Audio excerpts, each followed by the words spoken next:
다 함께 자리에 일어나서서 하나님께 찬양하며 예배로 나아가겠습니다. 내 눈 주의 영광을 보내. 내 눈 주의 영광을 보내. 우리 가운데 계신 주님, 그 빛난 영광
하나님이여, 주는 나의 하나님이시라.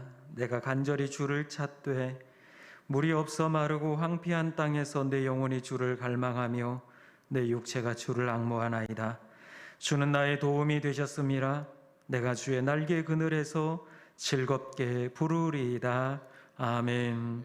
하나님은 영이시니 예배하는 자가 영과 진리로 예배할지니라. 아멘.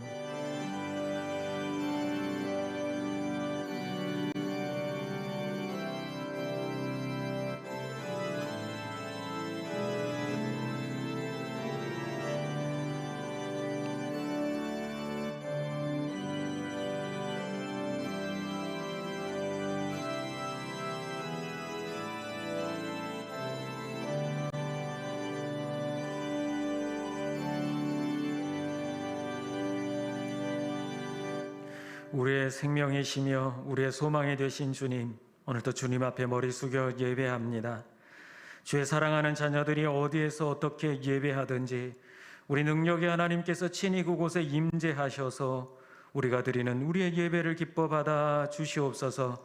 우리의 힘과 마음과 목숨을 다하여 예배하오니 기쁘게 받아 주시옵소서.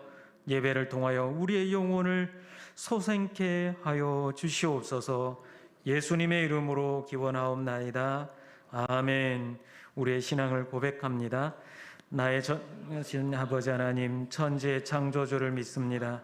나는 그의 유일하신 아들 우리 주 예수 그리스도를 믿습니다. 그는 성령으로 잉태되어 동정녀 마르게서 나시고 본디오 빌라도에게 고난을 받아 십자가에 못 박혀 죽으시고 장사된 지 사흘 만에 죽은 자 가운데서 다시 살아나셨으며 하늘에 오르시어 전능하신 아버지 하나님 우편에 앉아 계시다가 거기로부터 살아있는 자와 죽은 자를 심판하러 오십니다. 나는 성령을 믿으며 거룩한 공교회와 성도의 교제와 죄를 용서받는 것과 몸의 부활과 영생을 믿습니다. 아멘. 이제 한 주간을 돌아보며 참회의 기도를 드리겠습니다.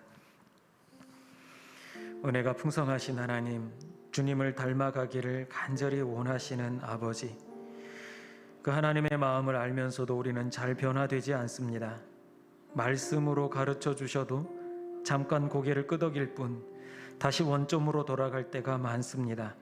이기적이고 남을 속이고 미워하는 나의 악한 본성이 쉽게 바뀌지가 않습니다.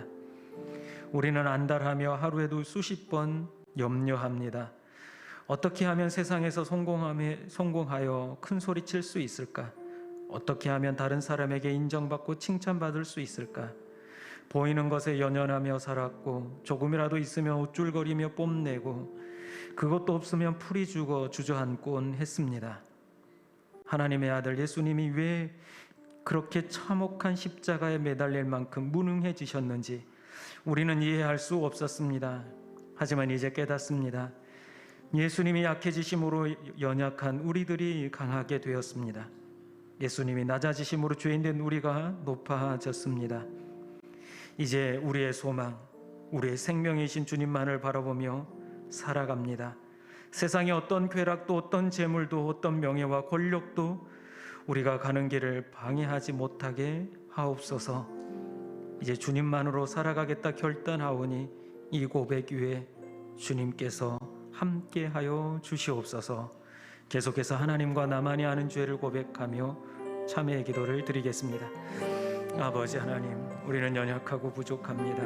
주님, 그러하게 옳은 것을 알면서도, 진리를 알면서도 마음으로는 원이로 돼 육신이 연약하여 그것들을 따라 행할 때가 많습니다. 주여, 저희들을 불쌍히 여겨 주시옵소서.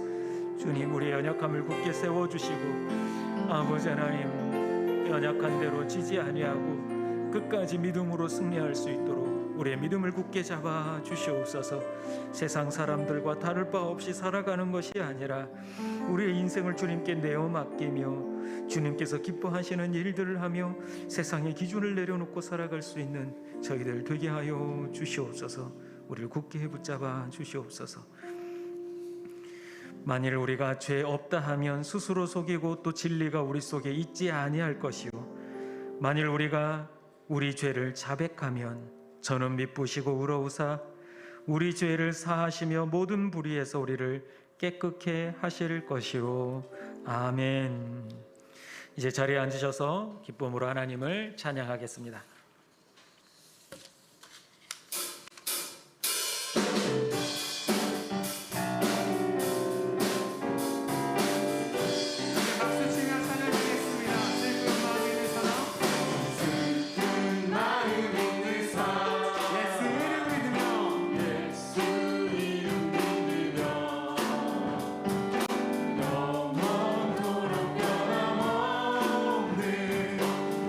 다시 한번 더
연약할 때 능력 되시는 주님을 이 시간 간구하며 나아갑니다. 우리 슬플 때 기쁨 되시는 주님을 이 시간 믿음으로 바라보며 나아가오니 예배한 이 시간 우리의 모든 슬픔과 아픔을 주님 감사와 기쁨으로 변화시키시고 오직 우리가 연약할 때의 아버지 일하심을 간구하며 나아가오니 주님 우리 가운데에 이 땅 가운데에 일하여 주시옵소서라고 우리 믿음을 다하여 일하실 주님을 기대함으로 고백하며 기도하는 시간 되기를 원합니다. 기도하며 나아가겠습니다. 하나님 감사합니다. 허락하신 자리와 이 시간 가운데 믿음으로 주님을 바라보며 예배하게 하시니 주님 감사합니다. 우리 예배가 우리 믿음이 식어지지 아니하고 땅에 떨어지지 아니하고 오직 아버지 앞에 드려지게 하시니 주님 감사합니다. 삶 환경 가운데 때론 낙심하고 좌절할지라도 우리의 삶이 슬픔과 절망으로 채워져 있을지라도 오직 이 시간 믿음으로 주를 바라보며 나아가오니 모든 것에 힘과 능력 되시는 소망 되신 주님께서 우리 가운데 찾아 말씀하시며 일하여 주시옵소서.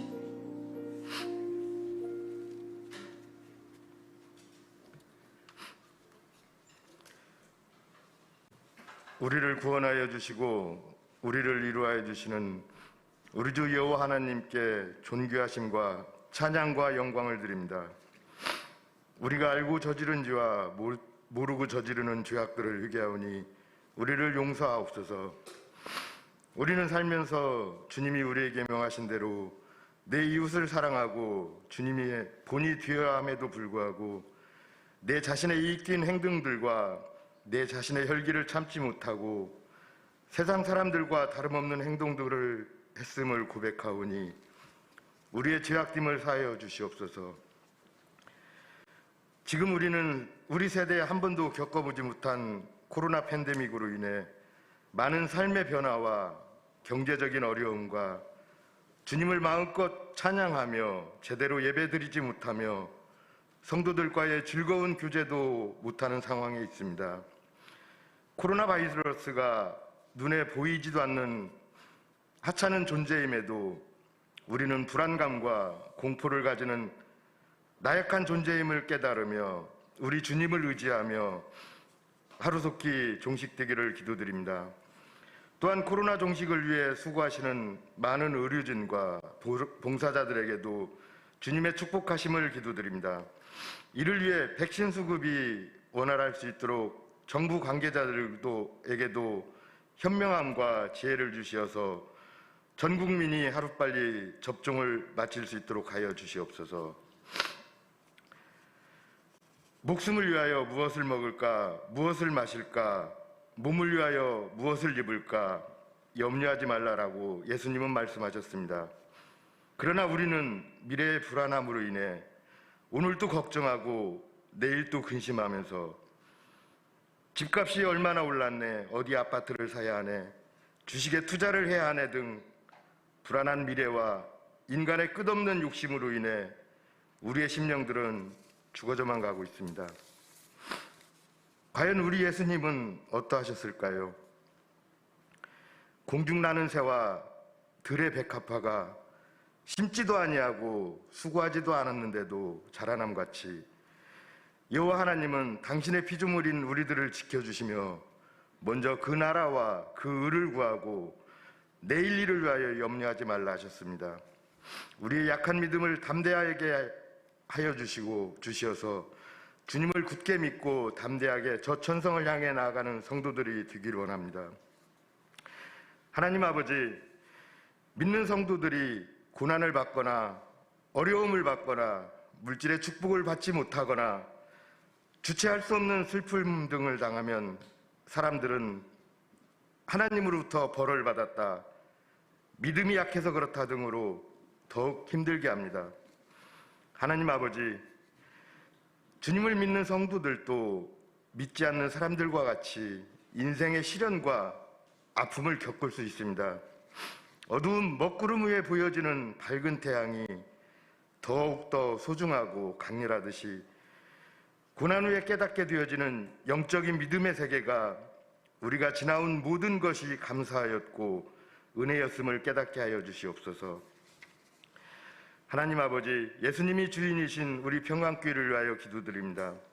평강교회 부서마다 속한 기관마다 모든 곳들을 지켜주시고 봉사하시는 성도님들과 보이지 않는 곳에서 예수님을 위하여 눈물로 수고하시는 손길들과 군에 가 있는 자녀들에게 주님의 눈동자와 같은 보호하심을 원하오며 병마와 질병으로 고생하시는 성도님들에게도 성령님의 치유의 역사하심이 나타나기를 간절히 기도드립니다.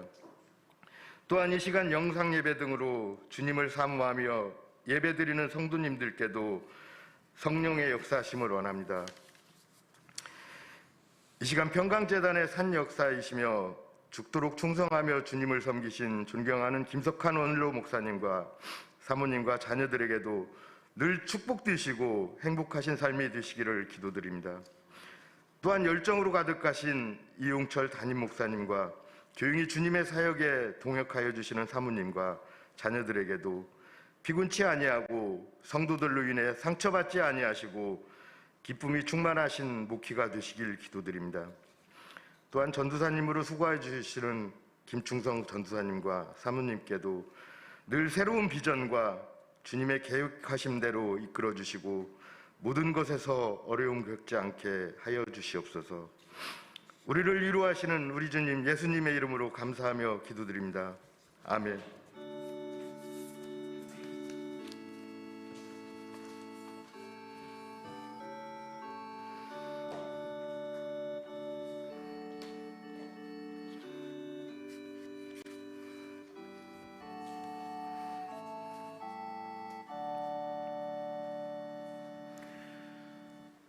오늘 우리에게 주시는 하나님의 말씀은 빌립보서 1장 12절부터 21절까지의 말씀입니다. 빌립보서 1장 12절에서 21절까지의 말씀을 제가 봉독하겠습니다. 하나님의 말씀입니다. 형제들아, 내가 당한 일이 도리어 복음 전파의 진전이 된 줄을 너희가 알기를 원하노라. 이러므로 나의 매임이 그리스도 안에서 모든 시대의 안과 그 밖의 모든 사람에게 나타났으니 형제 중 다수가 나의 매임으로 말미암아 주 안에서 신뢰함으로 겁없이 하나님의 말씀을 더욱 담대히 전하게 되었느니라.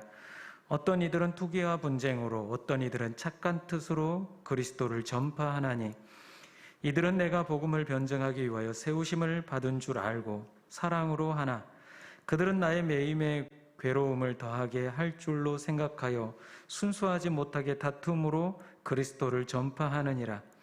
그러면 무엇이냐? 거칠애로 하나 참으로 하나 무슨 방도로 하든지 전파되는 것은 그리스도니 이로써 나는 기뻐하고 또한 기뻐하리라.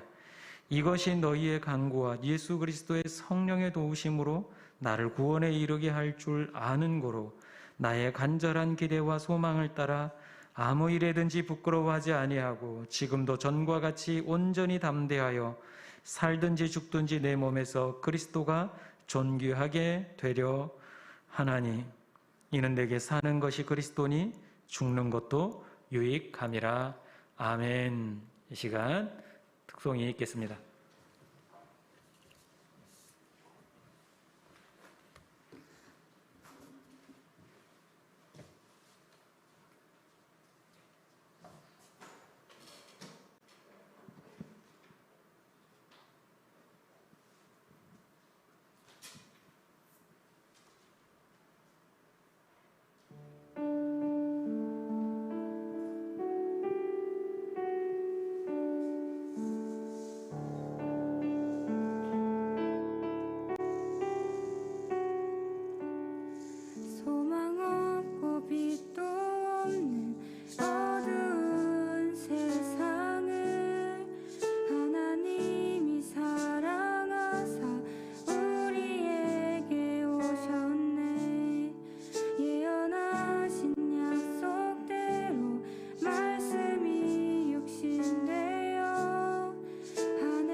귀한 찬양 감사합니다. 레온이가 대학생 같죠? 고등학생입니다.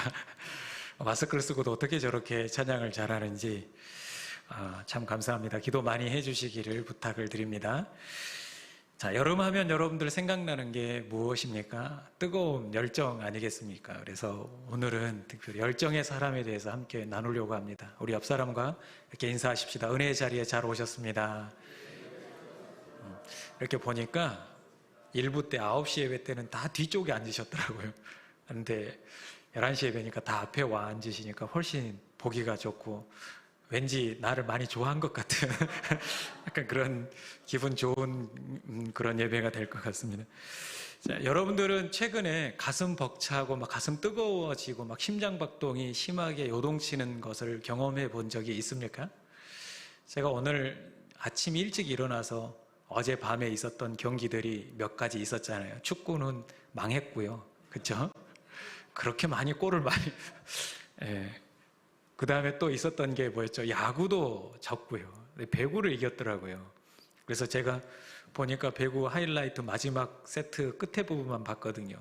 근데 보니까 이겼다라는 것을 알고도 보는데 굉장히 심장이 떨리더라고요. 마지막 5세트 15점이면 끝나는데 일본이 14대 12로 이기고 있었습니다. 아이고, 배구도 끝났구나 이렇게 생각할 수도 있었는데 역전으로 이겨버렸습니다. 그걸 보면서 그거 이긴 걸 알면서도 막 심장이 막 두근대고 쫄리는 그런 경험을 좀 하긴 했는데요. 여러분, 올림픽 때문에 여러분들 가슴 두근거림을 좀 경험하고 있지 않습니까? 근데 우리 그리스도인들이 또 가슴 떨리는 그런 일들을 우리 안에 품고 살아가야 합니다. 지금 이 시대 가운데 특별히 여러분들 안에 예수님을 향한 열정, 그 뜨거움이 있기를 간절히 소망합니다. 여수투수라고 물에 물 탄 듯 술에 술 탄 듯 하다라고 하는 우리나라 속담이 있습니다. 그냥 하루하루의 삶이 그냥 그렇게 뚜렷한 목적이 없이 흐리멍덩하게 살아가는 것을 비유로 한 말이죠. 하루하루 삶, 살아야 되니까 살아가고 먹어야 하니까 먹고 잘 시간 되니까 그냥 자고 그렇게 하루를 살아가는 게 아니라 다람쥐가 쳇바퀴 돌듯 그렇게 살아가는 것이 아니라 분명한 인생의 목적이 있고 목표를 두고 열정을 다해 살아가야 함을 우리는 알고 있습니다. 특별히 우리는 그리스도인이기 때문에 하루하루의 삶을 낭비해서는 안 됩니다. 우리 하나님께서 분명한 우리에게 보내신 목적이 있기에 우리는 하루하루의 삶을 그렇게 세상 사람들처럼 허송세월해서는 안 됩니다. 그래서 오늘은 특별히 열정에 대해서 나눌 것인데, 이 열정이라 하면 우리 마음에 있는 감정 중에 하나로 어떤 일에 대한 열렬한 마음을 가지는 것을 가리킵니다. 앞서 제가 질문한 대로 여러분들은 어떤 일에 대해서 열렬한 마음을 갖고 계시는가? 그러면 먼저 우리가 생각해 보아야 할 게 왜 우리는 열정을 가져야 하는가를 좀 생각해 보아야 합니다. 이 열정에 관련된 것, 왜 가져야 되는 것이냐 하는 것에 대해서는 우리 인생의 목적과도 같습니다. 이 인생의 목적을 발견하면 우리가 왜 열정을 가져야 되는지를 알 수 있게 되는 거죠. 사람은 누구나 이 땅에 태어날 때 인생의 목적을 가지고 태어납니다. 아무나 그냥 아무렇게나 오는 게 아니라라는 거죠. 하나님께서 아담을 창조하실 때도 분명한 목적으로 창조하셨습니다. 무슨 목적이 있으셨습니까? 아름답게 온 천지를 만드시고 아담으로 하여금 정복하고 다스리고 생육하고 번성할 목적으로 아담을 만드셨습니다. 그 다음에 하와를 만드실 때도 어떻게 만드셨습니까? 하와 또한 분명한 목적이 있습니다. 창세기 2장 18절에 보니까 이렇게 말씀하고 있습니다. 여호와 하나님이 이르시되 사람이 혼자 사는 것이 좋지 아니하니 내가 그를 위하여 돕는 배필을 지으리라 하시니라. 하와도 그냥 사람이 부족하네? 라가 아니라 분명하게 도울 수 있도록 하와를 만드셨다라고 말씀하고 있습니다. 이렇게 한 사람 한 사람을 다 목적이 있게 만드셨다라는 겁니다. 제가 청소년부 아이들을 섬기고 있을 때, 전도사로 섬기고 있을 때 일입니다. 전도사로 섬길 때 청소년 아이들, 특별히 중학생 아이들을 한 100여 명 이렇게 섬기고 있었는데 항상 예배 시간 되면 맨 끝에 뒤늦게 와서 뾰로통하게 앉아있는 여자아이가 한 명이 있었습니다.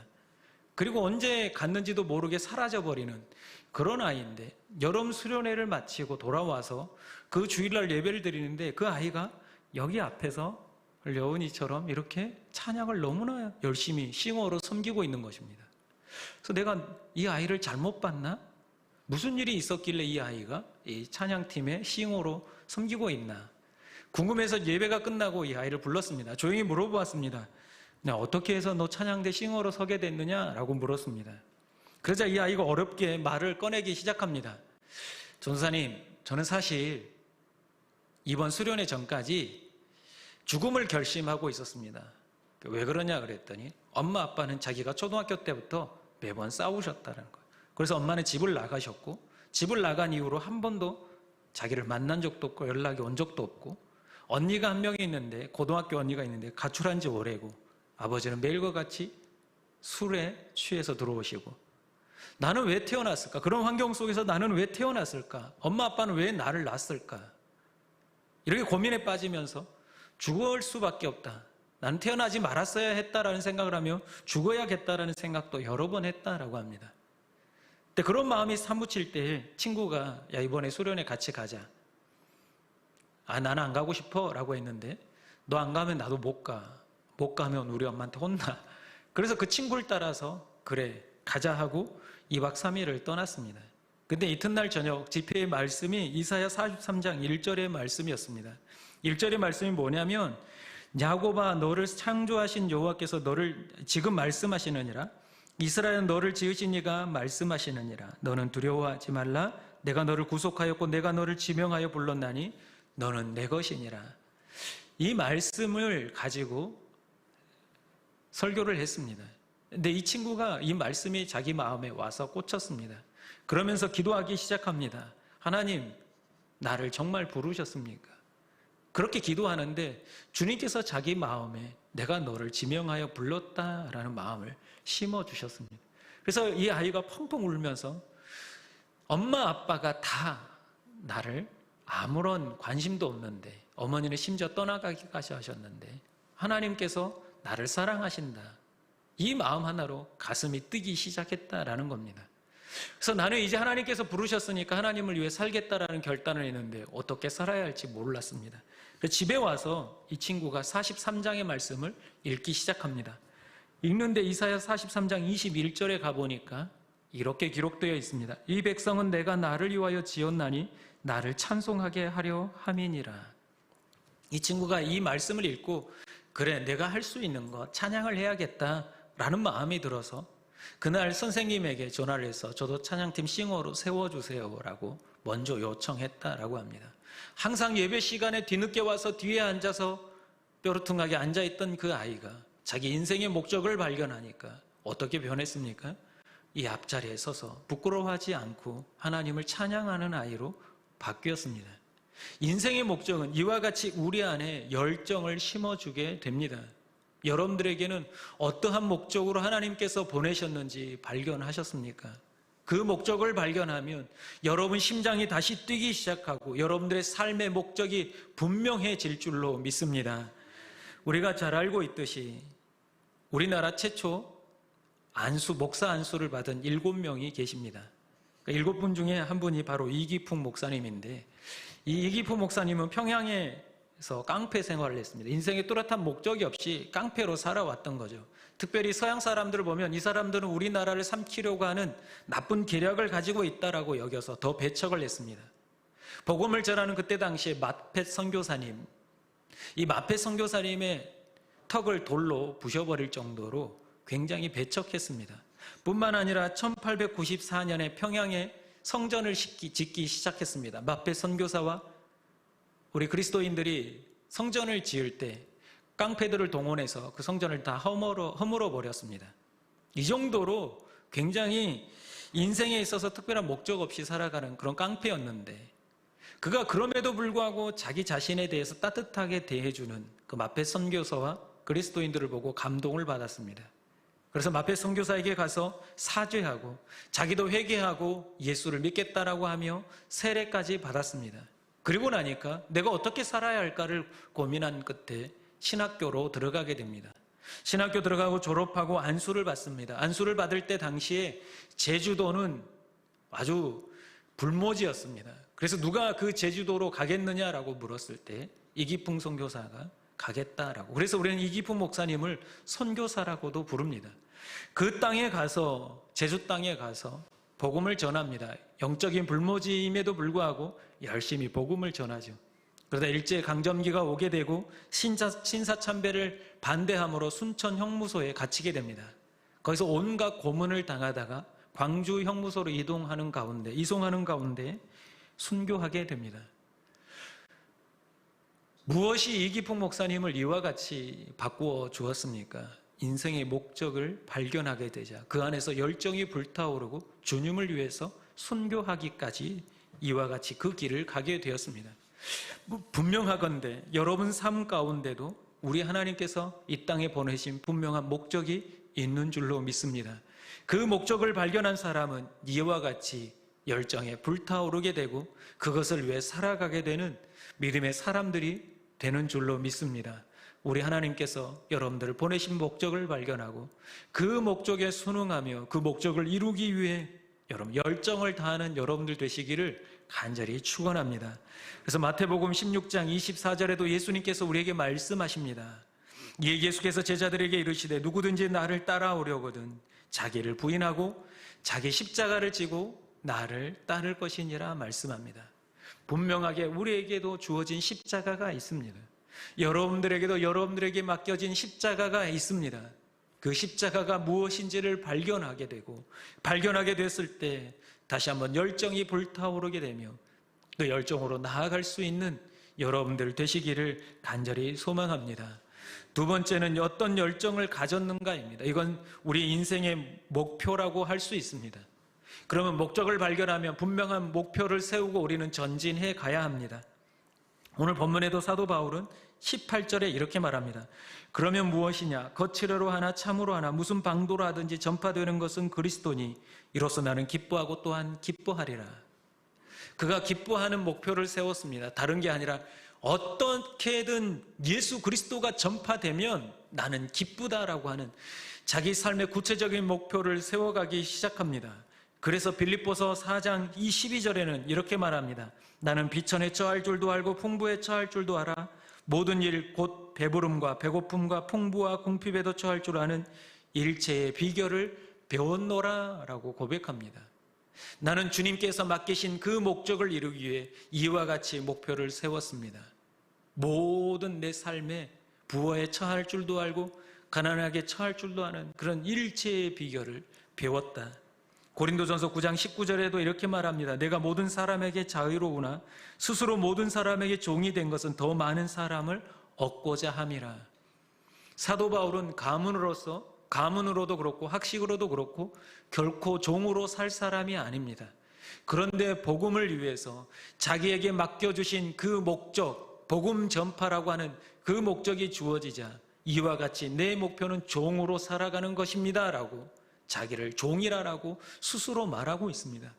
여러분들은 주님을 위해 이와 같이 스스로 종이 될 수 있겠습니까?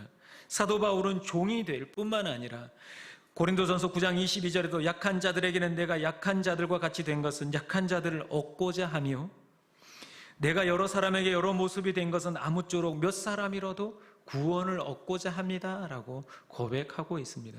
그의 인생의 모든 목표가 무엇입니까? 죽어가는 한 영혼을 살리는 것, 이것이 목표가 되는 것을 보게 됩니다. 그는 심지어 사도행전 20장 24절에 이렇게 고백합니다. 우리 같이 한번 읽어볼까요? 같이 읽습니다. 내가 달려갈 길과 주 예수께 받은 사명 곧 하나님의 은혜의 복음을 증언하는 일을 마치려 하면은 나의 생명조차 조금도 귀한 것으로 여기지 아니하노라. 아멘. 그 목표를 이루는 데 있어서 온전히 자기의 모든 열정을 쏟는 것을 보게 됩니다. 자신의 목숨까지도 내어놓는 것을 보게 됩니다. 여러분들에게는 하나님을 향한 이와 같은 열정이 있습니까? 하나님을 향한 이와 같이 뜨거움이 있습니까? 사도 바울처럼 분명한 목표를 가지고 여러분들의 열정을 가지고 나아가시는 여러분들 되시기를 간절히 소망합니다. 제가 예전에 교회에서 더맨 플러스라는 모임을 만들었습니다. 이 더맨 플러스는 덤으로 사는 인생, 다른 사람들에게 플러스 되는 인생을 살자라는 그런 의미를 가지고 있는데, 암에 걸렸다가 치유받은 사람들의 모임입니다. 근데 이분들이 만나서 같이 간증을 듣다 보니까 깜짝 놀랄 몇 가지 이야기를 들었습니다. 공통적인 그런 간증이 있는데, 나는 죽음의 문턱에 다 이르러 보았습니다. 죽음 앞에 서 보았습니다. 근데 그곳에서 하나님의 은혜로 더 살게 되었습니다. 하나님께서 거둬가시면 오늘이라도 내 인생은 끝날 수 있습니다. 라는 그러한 삶을 살아가게 되었다라는 겁니다. 그렇게 마음을 먹고 살다 보니까, 그런 은혜를 체험하다 보니까 자기가 가지고 있는 시간도, 물질도, 내가 가지고 있는 재능도 모든 것이 내 것이 아니고 하나님의 것임을 깨닫게 되었다라는 겁니다. 그러니까 물질을 쓰고 하나님을 위해 시간을 쓰고 내 재능을 쓰는 게 하나도 아깝지 않게 되었다라고 말합니다. 그리고 이분들과 함께 현재 암에 걸려서 고생하시는 분들을 함께 신방 갑니다. 그래서 그분들을 위해서 기도합니다. 얼마나 뜨거운지 모릅니다. 왜 그렇습니까? 그들도 그와 같이 절망 가운데 죽음의 문턱에 서 보았기 때문에 이 사람의 심정을 너무나 잘 아는 거죠. 그러니까 눈물로 같이 기도해주고 펑펑 울며 같이 기도해주는 것을 보았습니다. 인생의 목적, 그래서 저한테 이렇게 얘기를 합니다. 목사님 너무 고맙습니다. 그래요. 왜요? 다시 한 번 더 사는 인생인데 어떻게 살까를 구체적으로 정하지 못했는데, 이와 같이 나와 같이 암에 걸려 고생하시는 그분들을 위해 함께 기도할 수 있는 것, 그를 위해서 도와줄 수 있는 게 얼마나 큰 힘이 되는지 모릅니다. 이렇게 고백합니다. 여러분, 하나님을 만나고 인생의 목적을 발견한 사람은 두루뭉술한 인생을 살아가지 않습니다. 분명한 목적이 세워지고 그 목적을 향해서 달려나가는 사람들이 바로 그리스도인들인 줄로 믿습니다. 여러분들의 삶 또한 분명한 하나님의 목적을 발견하고 그 목표를 세우고 뛰어나가는 열정의 사람들이 되시기를 간절히 소망합니다. 우리가 잘 알고 있는 장규려 박사 있습니다. 그러면 그분은 가지고 있는 게 의술이었습니다. 피난민들, 전쟁으로 인하여서 힘들어하는 사람들, 환자들 너무나 많은데 그분은 아픈 사람들을 치료하는데 돈을 받지 않고 치료하기 시작합니다. 하루에도 100명이 넘는 사람들을 치료합니다. 그리고 이 병원이 세워졌습니다. 세워졌을 때에도 이 병원을 운영하려면 비용을 받을 수밖에 없죠. 그렇다 보니까 없는 사람들, 아픈 사람들이 와서 비용을 내지 못합니다. 그러니까 저당을 잡습니다. 저당 잡는 걸 보고 장규려 박사님이 와서 호되게 호통을 칩니다. 안 그래도 몸 때문에 아픈 사람들에게 왜 저당을 잡냐, 여기가 전당포냐고 그러면서 무료로 치료해 줍니다. 그가 섬기는 6년 동안 20만 명이 넘는 사람들을 치료했다라고 말합니다. 그가 고백하기를 한 생명은 세상과도 바꿀 수 없는 가장 존귀하고 성스러운 존재입니다. 왜 이와 같은 고백을 하게 됐을까요? 예수님의 마음처럼 한 영혼을 찾아 헤매시는, 잃어버리는 한 마리 양을 찾아 헤매시는 그 하나님의 마음을 이 장규려 박사도 알았기 때문에 그들을 위해서 이와 같이 수고를 마다하지 않았습니다. 어떤 한 분은 집사 직분을 받고 평범하게 살아가다가 주님의 음성을 듣고 모든 것을 다 정리하고 선교사로 중국으로 떠났습니다. 그곳에 기다리는 것은 행복한 형통한 길이 아니라 고난과 역경의 길이었습니다. 그곳에서 결국 순교하기까지 그 일을 감당했습니다. 또 한 분은 내가 하나님을 위해 무엇을 해야 할까? 주님을 만난 그 은혜에 감동하고 은퇴한 이후에 자기가 군 생활하고 모았던 모든 재산을 털어 필리핀으로 떠납니다. 그리고 그에게 있던 모든 것들을 털어 가난한 자들에게 나누어주며 그가 가지고 있는 연금을 나누며 살아가게 됩니다. 무엇이 사람들을 이렇게 만들었겠습니까? 예수님을 만난 기쁨과 주님을 향한 열정이 이와 같이 만들었습니다. 여러분, 여러분들에게도 이와 같은 열정, 이왕 예수를 믿기로 작정한 것, 예수님을 위해 이와 같은 열정을 품고 나아가는 여러분들 되시기를 간절히 소망합니다. 근데 열정을 품 때 우리가 한 가지 기억해야 할 것이 있습니다. 세 번째 이것입니다. 누구를 위한 열정인가를 우리는 매번 마음에 되새겨야 합니다. 우리 인생의 주체가 누구인가를 기억해야 한다라는 겁니다. 열정에도 좋은 열정이 있고 좋지 않은 열정이 있습니다. 좋은 열정은 내 중심에 예수님이 항상 있는 것이 좋은 열정이고, 내 열정의 중심에 내가 있는 것은 좋지 않은 열정입니다. 예수님 시대에도 열정이 있는 자들이 있었습니다. 바로 바리새인과 사두개인들이었습니다. 이들은 온전한 하나님의 말씀을 지키기 위해 미시나라고 해서 율법을 613개로 만들어 철저하게 지키는 사람들이었습니다. 근데 그 열정의 중심에 누가 있었습니까? 자기 자신들이 있었습니다. 하나님이 있어야 되는데 자기 자신들이 있었기에 예수님께서는 그들을 꾸짖으시고 하나님 사랑과 이웃 사랑에 대해서 분명하게 다시 한번 말씀해 주고 있습니다. 이들 안에는 예수님이 계셔야 하는데 그 열정의 중심에 자기 자신들이 있었기 때문에 이와 같이 주님께 꾸중을 들었던 것입니다. 내 열정의 중심에 내가 있으면 어떤 문제가 발생하느냐? 첫 번째는 이것입니다. 주님의 일을 하다 보면 섭섭해집니다. 그 중심에 내가 있다 보니까 섭섭해지는 겁니다. 사람들이 알아주지 않으면 내 마음이 섭섭해집니다. 그러나 내 안에 중심에 주님이 계시면 섭섭할 일이 없습니다. 왜요? 우리 하나님께 향한 열정이고 우리 하나님께서 알고 계시기 때문에 사람들이 알아주든 알아주지 않든 섭섭할 이유가 없습니다. 두 번째는 자기처럼 열심히 하지 않는 사람들에 대해 정죄하게 되는 마음이 들어옵니다. 야, 나는 똑같이 이와 같이 교회 직분을 받고 일하고 있는데 너는 왜 하지 않느냐라고 하는, 나만을 보는 게 아니라 다른 사람들을 보면서 정죄하게 되는 마음을 갖게 됩니다. 그래서 항상 우리는 열심을 품되 그 열심 가운데 하나님이 계시는지 예수님의 십자가가 있는지 돌아보아야 합니다.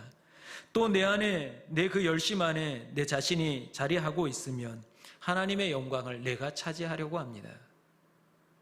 그래서 바리새인과 사두개인들도 하나님의 관점에서 모든 것들을 보아야 하는데 자기 관점에서 모든 것을 보고 판단하게 됩니다. 그것이 결국 어떻게 됩니까? 하나님께서 보내신 예수 그리스도까지 판단하고 정죄하며 십자가에 못 박기까지 그런 과오를 범하고 있는 것을 보게 됩니다. 얼마나 무섭습니까? 우리가 열정을 갖되 그 열정 속에 우리 주님이 있기를 간절히 소망합니다. 여러분 마음 중심에 예수 그리스도만이 있기를 간절히 소망합니다. 그리고 예수 그리스도가 없고 내가 있으면 마지막은 이렇게 됩니다. 결국에는 포기하게 됩니다. 왜요? 힘들고 지치게 되어 있습니다. 그러나 우리 주님이 나와 함께하고 주님이 내 중심에 계시면 우리는 끝까지 달려갈 수 있습니다. 많은 순교자들이 그 목숨을 내어주기까지 포기하지 아니하고 그 일을 감당했던 것처럼 오늘 이 사도 바울이 목숨도 아까워하지 아니하며 순교하기까지 그 일을 감당했던 것처럼 우리 열정 안에 예수 그리스도가 있을 때 그와 같이 되는 줄로 믿습니다. 오늘 본문 20절에도 분명하게 말씀합니다. 나의 간절한 기대와 소망을 따라 아무 일에든지 부끄러워하지 아니하고 지금도 전과 같이 온전히 담대하여 살든지 죽든지 내 몸에서 그리스도가 존귀하게 되게 하려 하나니 이는 내게 사는 것이 그리스도니 죽는 것도 유익함이라. 내 중심에 주님이 살고 있기 때문에 나는 죽는 것도 유익하다라고 고백하고 있습니다. 여러분 중심에 열정이 있되 그 열정 중심에 예수 그리스도가 있기를 간절히 소망합니다.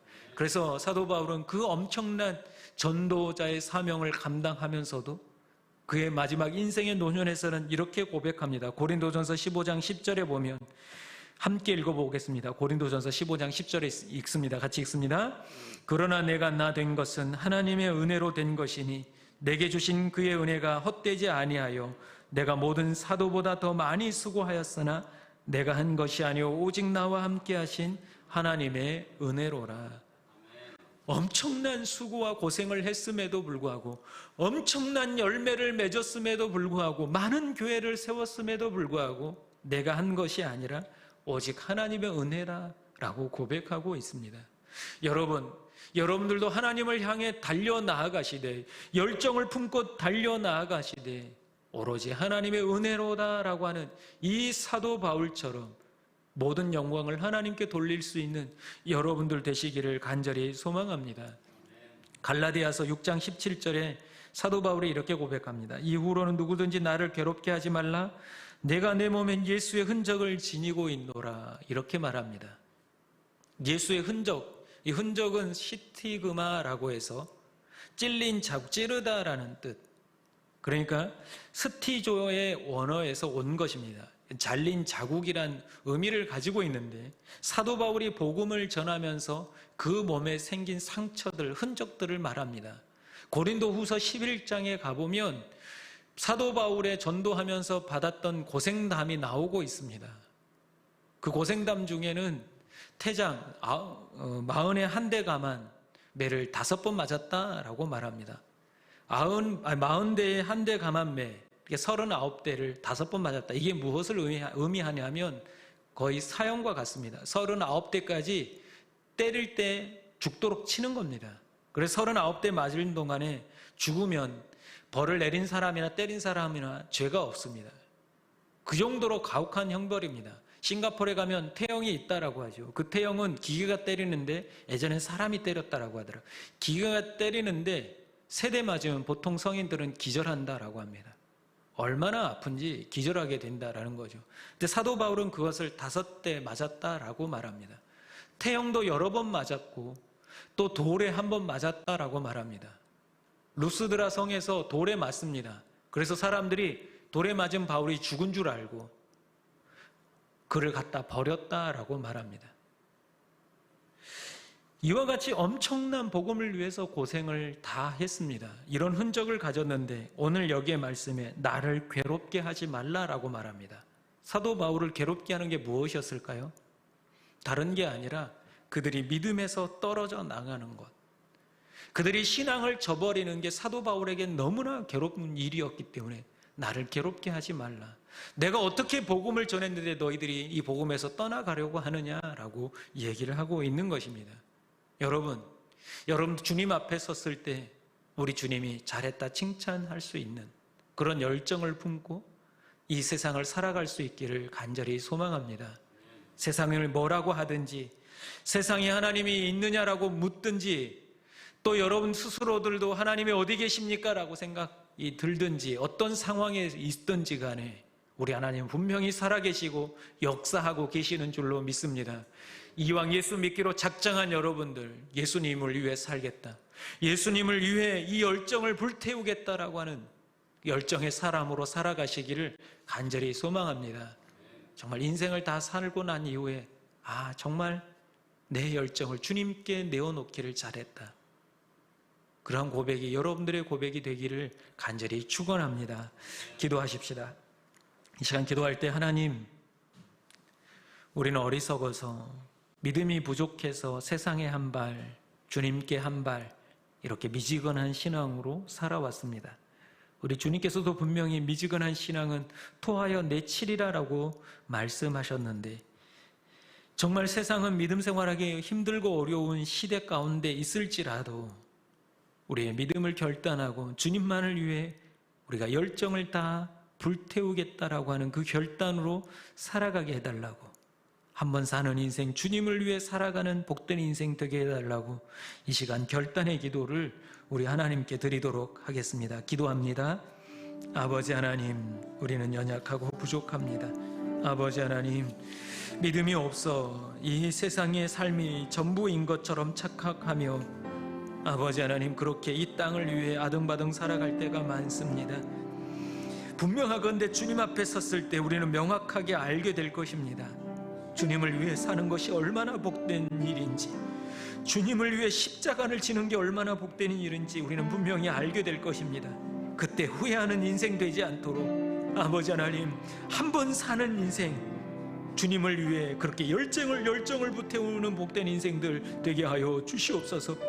아무런 의미 없는, 가져갈 수도 없는 이 땅의 것을 위해 수고하는 것이 아니라 주님을 위해 수고하며 애쓰며 이 여름날 뜨거운 태양처럼 우리도 주님을 향해 이 열정을 불태우게 하시고 우리의 심장이 주님을 위해 뛰게 하시며 우리 마음이 뜨거워짐을 경험하게 하여 주시옵소서. 오늘 사도 바울처럼 인생의 모든 목적과 목표가 주님 전하는 그 삶이 되게 하여 주시옵소서. 주님께서 함께하여 주시옵소서. 아버지 하나님, 참으로 믿음 생활하기 힘든 시대를 살아가고 있습니다.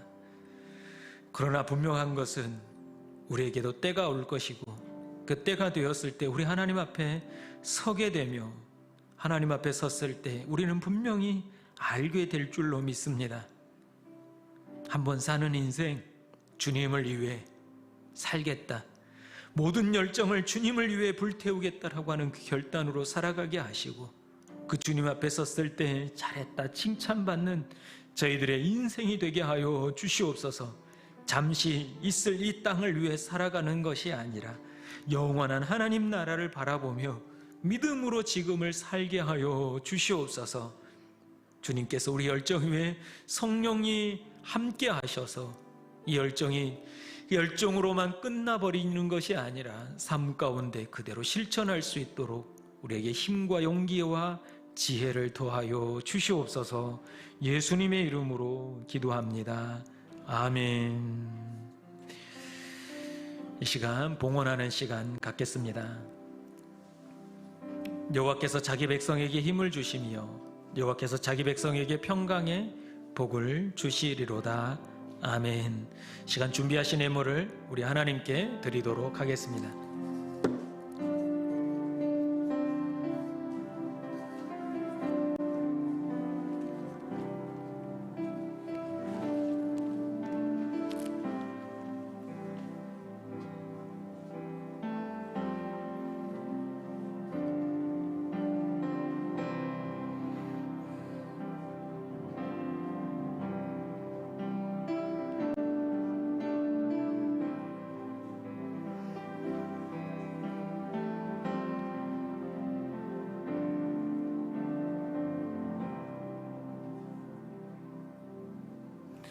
이제 다 같이 자리에서 일어나셔서 봉헌하시겠습니다.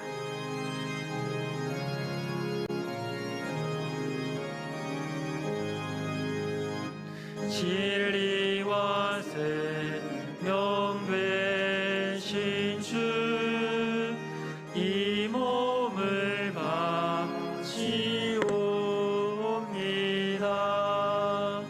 믿음과 소망 사랑에 한마음 되게 하소서. 아멘.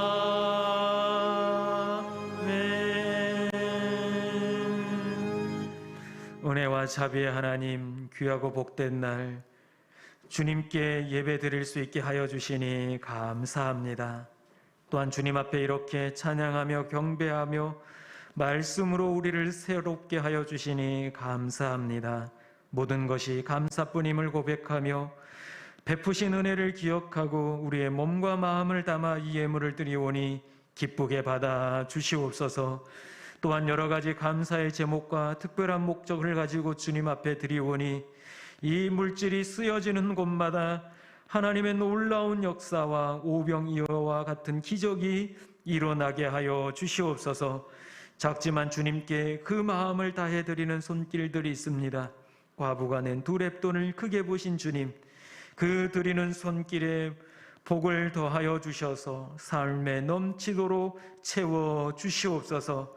사랑하는 우리 자녀들 또한 주님 앞에 예물을 드립니다. 어렸을 때부터 주님의 것을 구별하여 드리는 자녀들 가운데 그 마음을 기뻐 받아주시고 자라가면서 물질로 인하여 어려움 겪지 않도록 풍성함으로 채워주시고 부어주시옵소서. 오늘도 말씀을 듣고 주님을 향한 열정을 가지고 이 세상을 살아가겠다고 결단하오니 어떤 상황과 환경 속에서도 주님을 향한 우리의 열정을 막지 못하도록 우리의 믿음과 마음을 굳게 지켜 주시옵소서. 또 한 주간을 살아갑니다. 무슨 일이 또 어떤 상황이 우리 앞에 펼쳐질지 우리는 알 수 없으나 분명한 것은 그 가운데도 우리 하나님이 우리와 함께 하시기에 폭풍 중에라도 우리는 반드시 이길 줄로 믿습니다. 승리할 줄로 믿습니다. 우리의 삶이 예배가 되게 하여 주시옵소서. 예수님의 이름으로 기도합니다. 아멘. 지금은 우리 주 예수 그리스도의 은혜와 우리 하나님 아버지의 그 놀라우신 사랑하심과 성령님의 감화 감동 교통 충만케 하심이 상황과 환경의 지배를 받지 아니하고 우리 하나님께서 우리를 이 땅 가운데 보내신 그 분명한 목적을 발견하고 주님을 향한 열정을 가지고 이 땅을 살아가겠다 결단하는 주의 사랑하는 자녀들 위해 이제로부터 영원토록 함께 하시기를 축원하옵나이다. 아멘.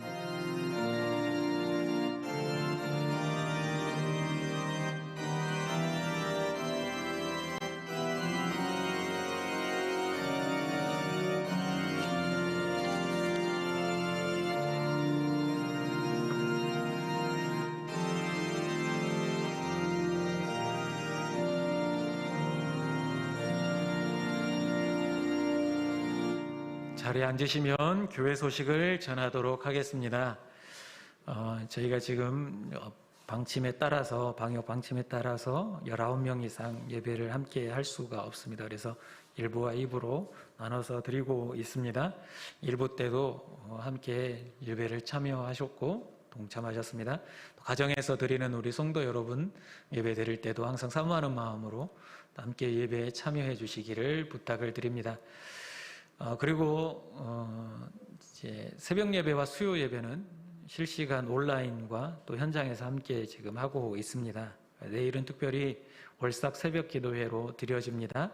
함께 참여하지 못하더라도 가정에서 온라인으로 함께 참여해 주시기를 부탁을 드립니다.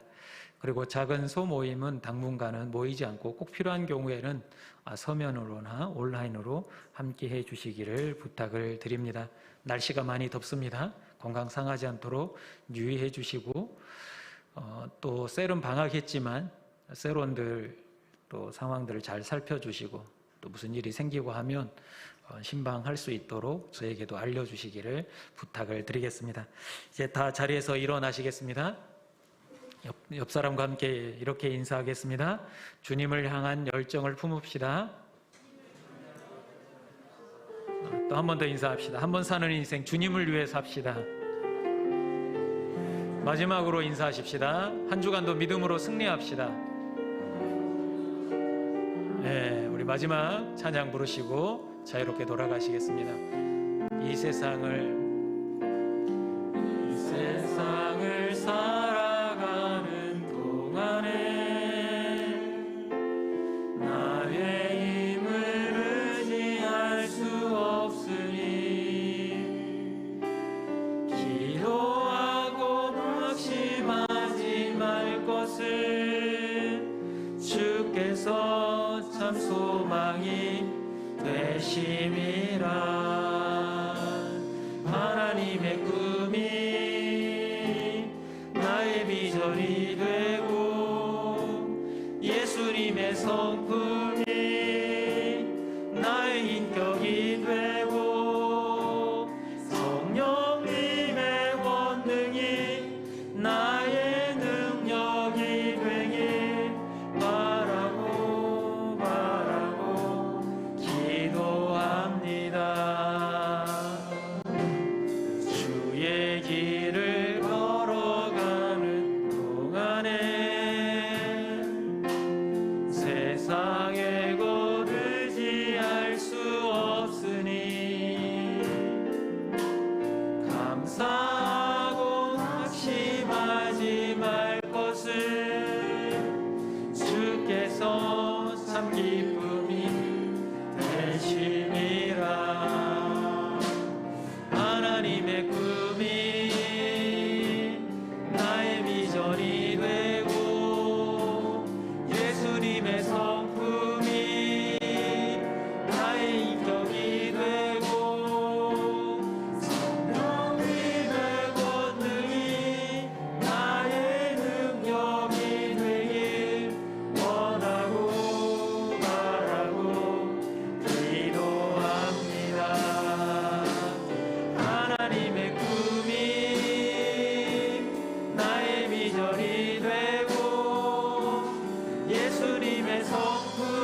믿음으로 승리하시길 바랍니다.